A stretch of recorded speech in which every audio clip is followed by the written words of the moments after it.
Hi hello welcome back to my channel. ఈరోజైతే ఈ ఫిష్తో నేను ఫిష్ పులుసు అయితే చేయబోతున్నాను.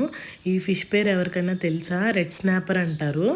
ఈ రెడ్ స్నాపర్లో ముళ్ళులు చాలా తక్కువ ఉంటాయి అన్నమాట. అందుకని చెప్పి పిల్లలకి తినడానికి చాలా ఈజీగా అనిపిస్తుంది. ఫస్ట్ అలవాటు చేయడానికి మా పిల్లలకి అంత ఎక్కువ అలవాటు లేదు ఫిష్.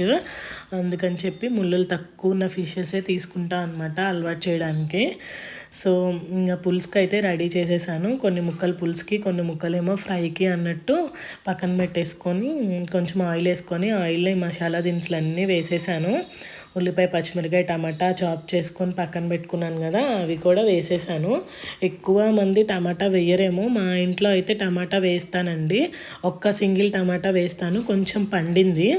ఎందుకంటే గ్రేవీ కొంచెం బాగుంటుంది, చిక్కగా వస్తుంది అని చెప్పి టమాటా వేస్తాను. సో అవన్నీ బాగా వేగడానికి కలిపేసేసి ఉప్పు లైట్గా వేసి మూత అయితే పెట్టేశాను అనమాట.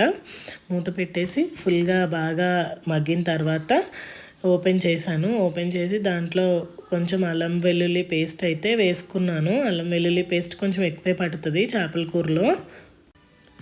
అల్లం వెల్లుల్లి పేస్ట్ వేసుకొని ఇది కూడా తిప్పేశాను. చేపల కూర వండేటప్పుడు అనిపిస్తుంది అనమాట, బాగా కుదిరితే బాగుండు అని చెప్పేసి. ఇలాంటి ఫిష్ కానీ లేకపోతే మటన్ కానీ లేకపోతే దమ్ బిర్యానీస్ కానీ చేసేసినప్పుడు బాగా రావాలి అని అనుకుంటాను అనమాట. ఫుల్గా శ్రద్ధ అంతా ఇక్కడే పెట్టి చేస్తాను. రోజు చెయ్యం కాబట్టి ఎప్పుడన్నా ఒకసారి చేస్తాం కాబట్టి ఏమన్నా మిస్ చేస్తానేమో అని చెప్పి భయం అయితే ఉంటుంది ఇలాంటి కూరలు వండేటప్పుడు. ఇంకా ఇక్కడ గ్రేవీ కోసం గసగసాలు, ఎండు కొబ్బరి, జీడిపప్పు అయితే వాటర్లో కొంచెం నానబెట్టాను. ఎందుకంటే ఆ గసగసాలు అస్సలు మాట వినవు కదా, నానబెడితే కొంచెం పేస్ట్ మంచిగా అవుతాయి, లేకపోతే ఆ మిక్సీ జార్కే ఉండిపోతున్నాయి అనమాట. అందుకని ఒక 10 మినిట్స్ మనం సోక్ చేసుకుంటే బాగా బ్లెండ్ అయిపోతాయి. బాగా బ్లెండ్ అయిపోయి చిక్కగా మంచిగా వస్తుంది అనమాట ఈ చేపల పులుసు గ్రేవీ అయితే. ఇంకా పోసేసి బాగా కలిపేసి మూత పెట్టేశాను.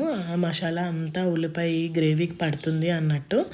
ఒక 5 మినిట్స్ ఉన్న తర్వాత నూనె అంతా బయటికి వచ్చేసిన తర్వాత నేను ఫస్ట్ చింతపండు పులుసు అయితే పెట్టుకున్నాను.